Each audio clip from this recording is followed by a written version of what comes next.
Assalamualaikum warahmatullahi wabarakatuh. Selamat malam para pendengar setia Cipta Cerita Diary.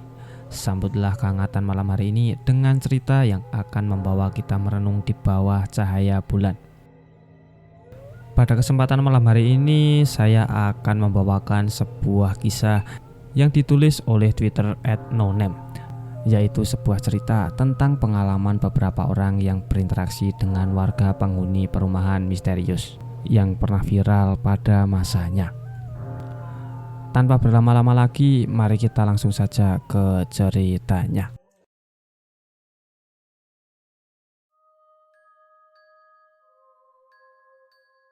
Lekmus, begitulah orang-orang di desanya memanggil seorang lelaki berpawakan pendek itu. Lekmus sebelumnya tinggal di sebuah desa terpencil di kabupaten yang tidak bisa disebutkan.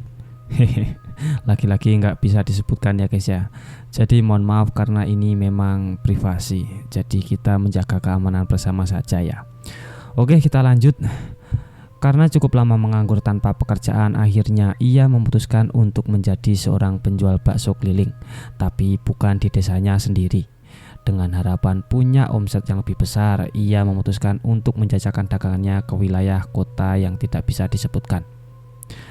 Sambil ngekos di sebuah kos-kosan kecil, ia pun mulai menjajakan dagangannya setiap sore hingga malam hari. Sebagai pedagang baru, Lekmus belum punya banyak pelanggan, dan itulah sebabnya ia seringkali berkeliling ke setiap daerah di kota itu. Tak jarang untuk menghabiskan dagangannya, ia berkeliling ke daerah yang belum pernah dilaluinya, bahkan hingga larut malam pun ia tetap jalani. Sore itu, Lekmus agak lesu karena hampir masuk waktu maghrib dan belum ada seorang pun yang membeli baksonya. Namun ia terus melangkahkan kakinya sambil mendorong gerobak dan membunyikan suara mangkoknya. Hingga sampailah ia di sebuah pangkalan ojek dan beberapa orang tukang ojek yang masih mangkal membeli baksonya. "Baru berangkat ya Pak? Kok masih banyak?" tanya seorang tukang ojek. "Ya kalau keluarnya sih udah dari tadi Mas. Tapi yang namanya rezeki ya begini, kadang laris, kadang tidak." "Wah, kasihan kamu ya Mas. Ya sudah, buatkan aku satu ya Mas." Lekmus pun agak lama berada di pangkalan ojek itu sambil menunggu tukang ojek itu menghabiskan baksonya. Beberapa orang pun jadi ikut membeli dagangannya. Sambil mengamati beberapa orang yang sedang menikmati baksonya, Lekmus pun coba membuka obrolan. "Daerah sini yang agak ramai daerah mana ya Mas?" Anda orang baru ya?" tanya salah seorang tukang ojek yang baru menghabiskan semangkuk baksonya. "Iya Mas, memang belum lama sih." "Kalau kamu cari tempat yang ramai, coba saja ke daerah situ Mas. Itu ke sana tempatnya, kamu lurus saja, daerah sana sudah agak ramai kok. Tapi hati-hati ya Mas, kamu orang baru, siapa tahu tersesat." "Ah, yang namanya orang berusaha ya harus dijalani Mas. Kalau penakut nanti bisa tidak makan istriku Mas."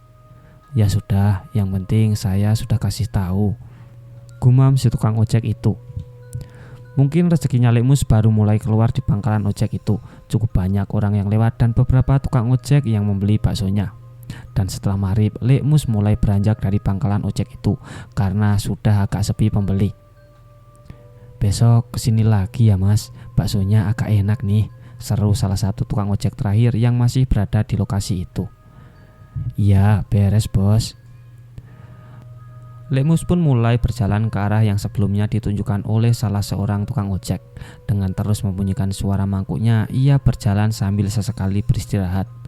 Ternyata daerah yang ditunjukkan oleh si tukang ojek itu cukup jauh dari pangkalan. Memang ada perkampungan warga di daerah yang ia lewati, tapi tetap saja tak ada yang memanggil dan membeli baksonya. Dan sampailah dia di sebuah jembatan yang cukup besar. Sepertinya sungai yang ada di bawah jembatan itu memisahkan dua daerah yang berbeda. Tiba-tiba dari arah belakang ada seorang pengendara sepeda yang menepuk gerobaknya. Pak, berhenti, aku mau beli."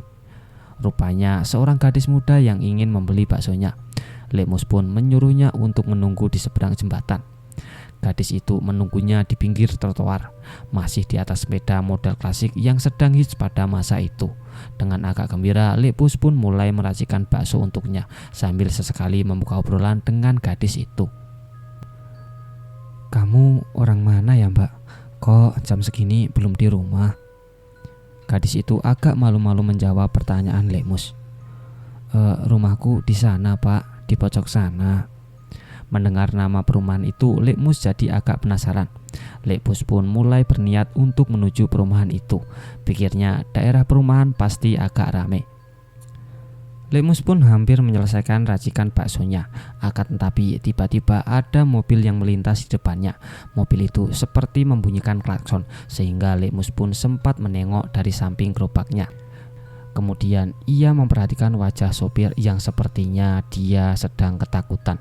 Tangannya melambai ke arahnya seakan menyuruhnya agar segera pergi. Akan tetapi Lekmus tak menyadari maksud dari sopir mobil itu. Malah ia meneruskan untuk menyelesaikan racikan baksonya. Setelah hampir menepi, mobil itu justru mempercepat laju mobilnya hingga Lekmus agak kaget. Tiba-tiba gadis yang ada di belakangnya seperti mengeluarkan suara tawa aneh. Lekmus yang masih kaget tak menghiraukan suara tawa gadis itu. Akhirnya bakso pesanan gadis itu pun selesai dan Kang Mus menyerahkannya.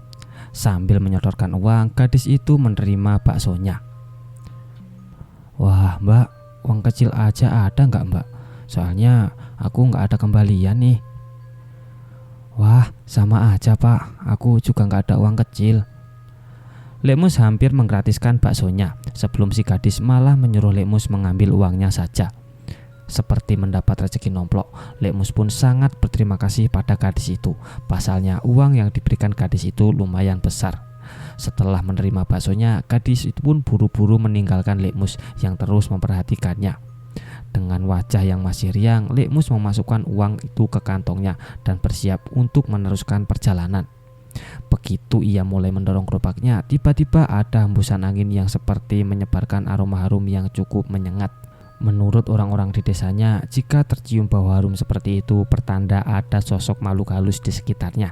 Karena aroma bunga melati memang identik dengan aroma mistis. Karena mulai merasa ketakutan, Lekmus pun bergegas meninggalkan tempat itu. Lekmus bergegas mendorong gerobaknya, namun suara mangkuknya tak lagi terdengar. Hanya gumamam doa yang terus dia ucapkan dengan lirih, sehingga cuma ia sendiri yang bisa mendengar suaranya. Saking ketakutannya, Lekmus melupakan bahwa sebelumnya ada seorang gadis yang membeli baksonya. Dan sepanjang perjalanan mendorong gerobak, ia tak lagi bertemu dengan gadis itu. Sepertinya ia pun tak tahu kemana arah gadis itu pergi. Saat itu keadaan di sekitar sudah mulai gelap. Tak seperti yang diceritakan si tukang ojek yang ditemuinya. Kawasan yang ia lewati ternyata adalah kawasan jalan yang masih gelap. Memang ada rumah-rumah di sekitar jalanan itu, tapi penerangan jalan yang merupakan jalan penghubung antar kota itu masih belum maksimal. Hanya cahaya lampu tiap rumah yang terlihat menerangi jalan, sehingga tiap kali melewati rumah yang tak diberi penerangan, ia mempercepat langkahnya meski dengan agak kesulitan. Cukup jauh ia berjalan, tapi seperti belum ada di pangkalan ojek. Tak ada seorang pun yang membeli baksonya. Waktu Isya telah tiba, suara azan pun mulai terdengar. Tapi di sekitar jalanan itu Lekmus tidak menjumpai adanya musola. Sebenarnya Lekmus sudah hampir berniat untuk berbelok kembali ke arah asalnya, tapi sepertinya ia ragu dan bingung. Ia masih merasa merinding jika harus melewati lokasi yang berbau melati. Di sisi lain, ia tak tahu apakah ada jalan lain untuk kembali selain melewati jalanan yang sebelumnya. Lekmus terus berjalan sambil berharap ia menjumpai seseorang untuk ditanyai jalan. Dan sampailah Lekmus di area jalanan yang di sebelah kanannya terdapat pemukiman warga. Lekmus pun mencoba untuk menyeberang dan masuk ke setiap gang yang ternyata saling terhubung. Di pemukiman warga itu nasibnya cukup baik. Beberapa warga ada yang membeli bakso dagangannya, meski porsi yang terjual tak sebanyak saat ia berada di pangkalan ojek. Kemudian ada salah seorang warga yang memberitahunya bahwa ada jalan lain untuk kembali, tapi jalanan yang harus dilaluinya berputar cukup jauh. Tapi orang itu tidak memberitahu bahwa jalan alternatif itu justru punya lebih banyak cerita mistis yang membuat orang merinding saat melewatinya. Lewat waktu Isya, sepertinya waktu berputar lebih cepat, Tak terasa saat Lekmus keluar dari gang terakhir sudah hampir jam 9. Tak seperti saat ini, dulu lepas pukul 9 malam jalanan itu sudah sepi. Jarang sekali ada pengendara sepeda yang melewati jalanan itu. Terlebih orang-orang yang mengetahui cerita mistis di beberapa lokasi di sekitar jalanan itu. Lekmus pun berhenti tepat di depan gang. Ia seperti menunggu adanya pengendara sepeda yang melintas. Beberapa kali ia menengok ke kiri dan ke kanan jalan sambil membunyikan suara mangkuknya. Dan akhirnya di kejauhan Lekmus melihat seorang pengendara yang masih mengayuh sepedanya. Tentu melihat ada pengendara sepeda yang akan melintas, Lekmus agak merasa lega. Akan tetapi ia agak kecewa saat pengendara sepeda itu berbelok masuk ke sebuah gang. Karena merasa penasaran sekaligus berharap masih ada lagi perkampungan di sekitar jalan, ia pun mendorong kembali gerobaknya. Ia mencoba menuju ke tempat di mana pengendara sepeda itu berbelok. Dan benar saja, di sekitar area itu ia menjumpai sebuah perkampungan. Dengan harapan ada pembeli di perkampungan itu, ia pun mendorong gerobaknya masuk ke area perkampungan. Awalnya Lekmus tak terlalu mengamati kondisi perkampungan itu, tapi begitu ia menghentikan gerobak dan mulai membunyikan suara mangkuknya, ia merasa ada sesuatu yang unik di perkampungan itu. Mulai diamatinya bentuk rumah yang ada, hampir terlihat memiliki bentuk dan model yang sama seperti perumahan dengan arsitektur bangunan yang masih kuno. Di tengah perumahan ia melihat sebuah pos ronda yang cukup terang, sehingga ia pun mengarahkan gerobaknya menuju tempat itu. Belum lama ia menunggu seorang penghuni rumah keluar dan membeli baksonya. Belum sempat ia membuka pembicaraan, datanglah pembeli lain. Saat itu ia seperti dibuat cukup sibuk melayani pembeli yang dirasa cukup banyak berdatangan. Bahkan di antara para pembelinya ada beberapa anak kecil yang entah kenapa masih dibiarkan keluar rumah oleh orang tuanya. Lekmus sama sekali tak menaruh curiga. Pikirnya, ia sangat bersyukur banyak pembeli yang akhirnya menghabiskan bakso dagangannya sampai hampir tak tersisa. Di balik kesibukannya melayani pembeli, ia pun terus bertanya-tanya dalam hatinya. Meski banyak warga yang berdatangan, mereka seperti tak bertegur sapa satu sama lain. Bahkan dengan orang baru seperti Lekmus yang baru terlihat di sekitar tempat itu pun tak membuat warga penasaran atau curiga terhadapnya. Kondisi ini benar-benar berbeda dengan kondisi di perkampungan yang sempat ia lewati, di mana ia beberapa kali diajak berinteraksi oleh warganya. Saat bakso dagangannya habis, Lekmus tidak langsung pergi meninggalkan tempat itu. Ia berniat menghitung hasil jualannya terlebih dahulu. Tapi anehnya, bolak-balik ia menghitung hasil penjualan baksonya, pendapatannya seperti masih sama dengan hasil sebelum ia masuk ke perumahan itu. Dengan heran ia kembali memeriksa dagangannya. Bakso dagangannya memang sudah habis tak tersisa, tinggal kuahnya saja yang masih tersisa sedikit. Ia pun memutuskan untuk keluar dari perkampungan yang mirip perumahan itu dan berencana untuk menghitung kembali hasil jualannya nanti setelah ia sampai di kosnya. Lekmus kembali mendorong gerobaknya menuju jalanan. Baru beberapa langkah, tiba-tiba saja ia teringat dengan sebuah nama perumahan yang sempat dikatakan oleh pembeli baksonya. Mungkinkah perumahan yang dimaksud adalah tempat itu? Tiba-tiba saja Lekmus melihat kembali seorang pengendara sepeda yang pernah membeli baksonya. Seorang gadis muda yang memberitahu bahwa ia tinggal di sebuah perumahan yang baru saja Lekmus ingat namanya. Namun gerobak Lekmus menabrak sesuatu sehingga tubuhnya agak terhentak dan menabrak gerobak baksonya. Seketika itu pula tempat yang sebelumnya terlihat sebagai perumahan berubah gelap dan Lekmus pun tersadar bahwa tempat itu sebenarnya adalah sebuah area pemakaman. Ia benar-benar terkejut dan saat ia melihat ke arah gadis pesepeda itu, gadis itu berubah menjadi sosok lain, berbaju putih kotor dan rambutnya seperti acak-acakan. Sosok itu memandang ke arah Lekmus sehingga Lekmus merasa sangat ketakutan. Saat ia melebarkan senyumannya, ia pun tertawa lepas dengan suara yang begitu menyeramkan. Karena panik, Lekmus pun berlari dari tempat itu, meninggalkan gerobak baksonya. Ia berlari sekencang ia bisa, tapi sosok itu seperti terus mengejarnya hingga keluar gang. Beruntung ada seorang tukang becak yang lewat di jalanan depan lokasi itu, dan hampir saja Lekmus tertabrak olehnya. Tukang becak itu keheranan melihat Lekmus keluar dari lokasi itu. Malahan tukang becak itu mengira kalau Lekmus adalah salah satu sosok penunggunya. Tukang becak itu menghentikan becaknya dengan perasaan was-was. Ia memperhatikan Lekmus dengan pandangan curiga dari ujung kepala hingga ujung kaki. Setelah ia yakin bahwa Lekmus benar-benar manusia, ia pun memberanikan diri untuk turun dari becaknya. Kamu ini siapa? Kok bisa-bisanya lari dari arah sana?" tanya si tukang becak itu kepada Lekmus yang masih terengah-engah dengan wajah yang sudah sangat pucat. "Tolong Pak, aku ditakut-takuti sosok makhluk gaib." Mendengar perkataan Lekmus, seketika tukang becak itu pun merasa merinding. Ia buru-buru menaiki becaknya dan kembali menyuruh Lekmus segera ikut naik. Pak, ayo kamu ikut aku dulu aja, tempat ini memang menyeramkan." Tanpa disuruh 2 kali, Lekmus pun langsung naik ke atas becak, masih dengan tubuh yang bentaran karena ketakutan. Becak itu pun dikayuh dengan sangat cepat dengan maksud segera menjauh dari tempat itu. Kamu benar-benar bernyali ya Pak, jam segini berani keluyuran di daerah itu." "Aku tadi tersesat Pak." "Tersesat? Lah, emang mau kemana kamu jam segini?" "Memangnya ini jam berapa ya Pak?" "Barusan sudah hampir jam setengah 2. Lah kamu itu gimana sih, jam segini malah masuk kuburan, cari nomor togel ya?" "Bukan Pak, sumpah, aku cuma jualan bakso." "Lah kamu sih jualan bakso sampai kuburan, gimana sih ini ceritanya?" Lekmus sendiri masih belum percaya kalau tempat yang ia datangi itu ternyata sebuah area pemakaman. Pasalnya sebelum tersadar, ia sangat yakin bahwa area itu adalah area perumahan. "Sumpah Pak, gerobakku aja saya tinggal di sana.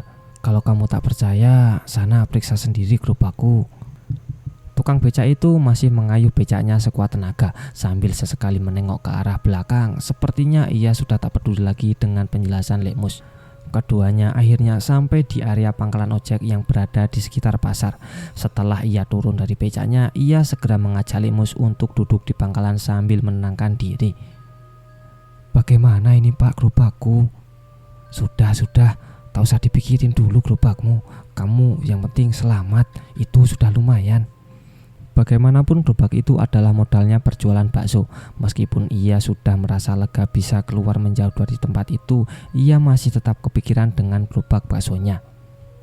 Udah, ambil besok aja gimana?" tambah si tukang becak. Keduanya pun memutuskan untuk berada di pangkalan ojek itu. Lekmus masih kebingungan memikirkan nasib gerobak baksonya, sedangkan si tukang becak terus memandangi Lekmus. Sepertinya ada sesuatu yang membuatnya teringat dengan sebuah kejadian yang hampir serupa. Ngomong-ngomong, tempat tadi itu namanya apa ya Pak?" "Itu namanya kuburan angker. Nggak ada yang berani lewat sana setelah jam 9 malam." Tukang becak itu pun akhirnya membuka sebuah cerita pengalaman salah seorang teman seprofesinya yang juga pernah mengalami hal yang sama dengan Lekmus. Ada sebuah misteri tersembunyi di tempat yang dikenal sebagai salah satu daerah angker di wilayah kota itu. Dengan hati-hati, si tukang becak itu pun menceritakan kabar yang agak simpang siur mengenai tempat itu. Awalnya tempat itu tak beda dari pemakaman biasa. Namun dari beberapa cerita yang didengarnya dari pedagang di pasar, pemakaman itu mulai berubah menjadi angker sejak adanya makam salah seorang dukun perempuan di tempat itu. Daerah yang mulanya biasa saja berubah menjadi daerah yang penuh nuansa mistis, terutama bagi siapa yang mendengar atau mengetahui cerita yang pernah terjadi. Beberapa kali pun terjadi kecelakaan di jalanan sekitarnya, di mana penyebab kecelakaan bisa dikatakan masih hal yang sama. Korbannya melihat sosok penampakan yang berdiri di sekitar lokasi maupun sedang menyeberang jalan. Setelah keduanya saling berkenalan, si tukang becak pun akhirnya menceritakan sebuah kejadian kecelakaan maut yang pernah terjadi di tempat itu pada Lekmus. Tukang becak itu bernama Pak Maliki, sebut saja dengan nama itu. Beliau mulai menarik becak setelah ia berumah tangga. Rute yang biasa ia lewati adalah dari arah perbatasan kabupaten dengan kota itu hingga ke arah pasar yang ada di pusat kota, dan tentunya memang harus melewati daerah pemakaman itu. Suatu ketika saat ia sedang mengantar salah seorang penumpang, ia melihat ada keramaian di jalan depan pemakaman. Pak Maliki sudah mengira keramaian itu pasti disebabkan karena adanya kecelakaan lokasi itu. Rasa penasarannya membuat ia memelankan laju becaknya hingga penumpangnya meminta untuk berhenti sekedar mengamati korban kecelakaan itu. Dan betapa kagetnya Pak Maliki dan penumpangnya mengetahui keadaan si korban kecelakaan. Tubuhnya hancur hampir berantakan. Hanya bagian bawah tubuh si korban yang bisa dengan jelas terlihat oleh Pak Maliki. Sedang saat penumpangnya melihat tubuh bagian atas si korban, ia langsung meminta Pak Maliki untuk kembali mempercepat laju becaknya meninggalkan kerumunan orang yang sudah berdatangan di lokasi itu. Pak Maliki pun menuruti permintaan penumpangnya, namun rasa penasaran membuatnya belum bisa mengalihkan perhatian dari tempat itu. Ia mengayuh becaknya sambil sesekali menoleh untuk melihat ke arah kerumunan orang itu. Di sekitar kerumunan itu, Pak Maliki melihat sebuah badan sepeda tanpa roda depan yang tergeletak di atas trotoar jalan. Pikirnya sepeda itu adalah yang dikendarai oleh korban kecelakaan itu. Pak Maliki sempat berpapasan dengan mobil ambulans sebelum akhirnya ia berlalu meninggalkan tempat itu dengan masih membawa rasa penasarannya. Penumpang becaknya pun jadi membicarakan tentang kejadian itu di sepanjang jalan.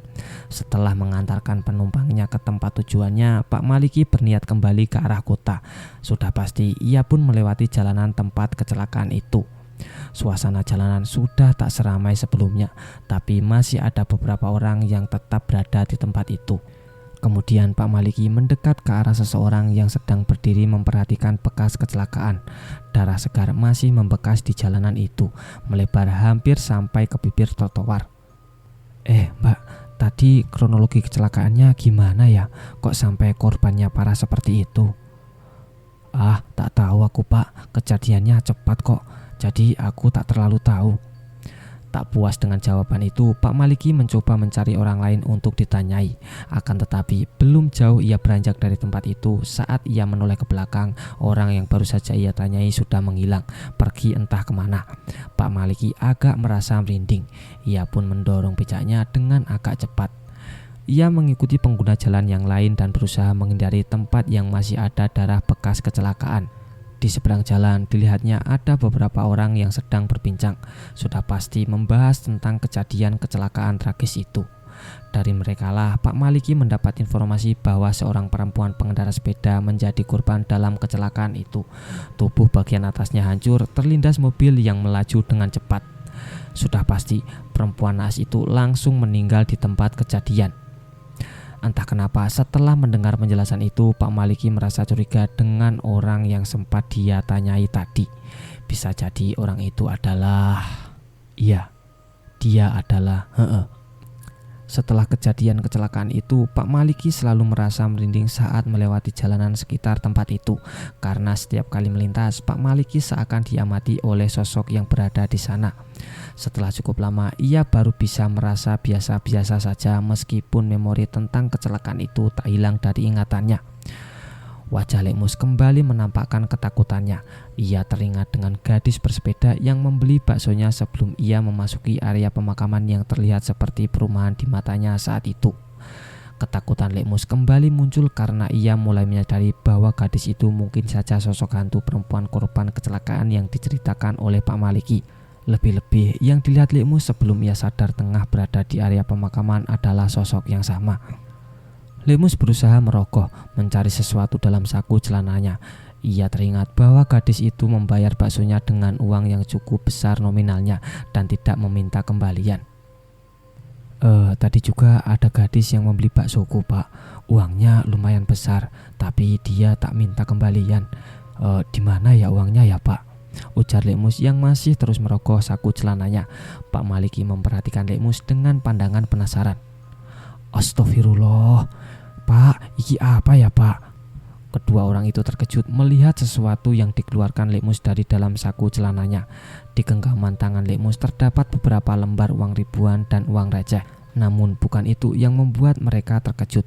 Ada beberapa bunga layu yang hampir mengering ikut dikeluarkan dari saku celana Lekmus. Pak Maliki mengenali jenis bunga yang hampir mengering itu, dan bunga itu adalah bunga kamboja. Rupanya kecurigaan Lekmus benar. Malam itu bisa dibilang ia memang dikerjai oleh para penunggu makam yang menjelma menjadi warga perumahan. Mengingat apa yang telah terjadi pada Lek Mus pada malam itu, Pak Maliki menawarkan untuk mengantarkan Lek Mus pulang. Pak Maliki menyuruhnya untuk kembali mengambil gerobak bakso yang ditinggalkan di area pemakaman itu besok paginya saja. Keduanya pun segera beranjak dari pangkalan ojek yang sebenarnya masih sepi itu. Dalam perjalanan, keduanya masih terus membahas hal-hal yang pernah terjadi di area pemakaman itu. Lek Mus rupanya mulai penasaran dengan cerita-cerita yang berkembang terkait di tempat itu, khususnya cerita tentang kuburan seorang dukun yang berada di tempat itu. Tapi sayangnya Pak Maliki tidak tahu bagaimana cerita yang sebenarnya, sehingga rasa penasaran Lek Mus pun tidak dapat menjawabnya. Rumah tempar kos Lek Mus masih terlihat sepi dan agak gelap, hanya lampu penerangan jalan yang masih menyala. Pak Maliki kemudian menurunkan Lek Mus di halaman kos-kosan itu. Ia pun menolak saat Lek Mus hendak memberikan upah jasanya. Ia langsung pergi meninggalkan rumah kosan Lek Mus dengan terburu-buru. Begitu juga dengan Lek Mus yang langsung bergas masuk dalam kamar kosnya. Tepat sebelum Lek Mus menutup pintu kamar kosnya, ia sempat melihat ke arah pagar rumah kosnya dan ia sangat terkejut saat sosok wanita itu muncul dengan menghadap ke arahnya. Lek Mus yang sempat melihat sosok wanita itu melambai sebelum akhirnya Lek Mus menutup pintu kamarnya dengan keras. Cerita tentang tukang bakso yang masuk ke dalam area pemakaman itu langsung tersebar menjadi perbincangan di kalangan tukang ojek dan pedagang pasar. Saya sendiri pertama kali mendengar cerita itu ketika saya masih duduk di bangku sekolah dasar. Untungnya ada narasumber yang masih ingat dengan cerita itu. Seorang kenalan bekas dari tukang ojek konvensional yang dulu sering nongkrong di pangkalan ojek di daerah yang tidak bisa disebutkan tadi, yang sekarang sudah pensiun dari profesinya. Dan satu lagi pesan dari beliau, bahwa sosok gaib itu bisa saja muncul di sekitar kita, kapanpun dan dimanapun, karena alam keberadaan mereka berdampingan dengan alam di mana kita berada. Kita dan mereka berada di dunia yang sama, namun berada di dimensi yang berbeda. Hati-hati dengan orang yang tidak dikenal, apalagi saat bertemunya di jalan. Sekian dulu cerita ini saya tutup, supaya kita bisa lanjut ke cerita yang selanjutnya. Akhir kata, saya mohon maaf yang sebesar-besarnya apabila dalam menyampaikan cerita ini ada banyak kekurangan. Sampai jumpa di next cerita horor lainnya. Bye-bye.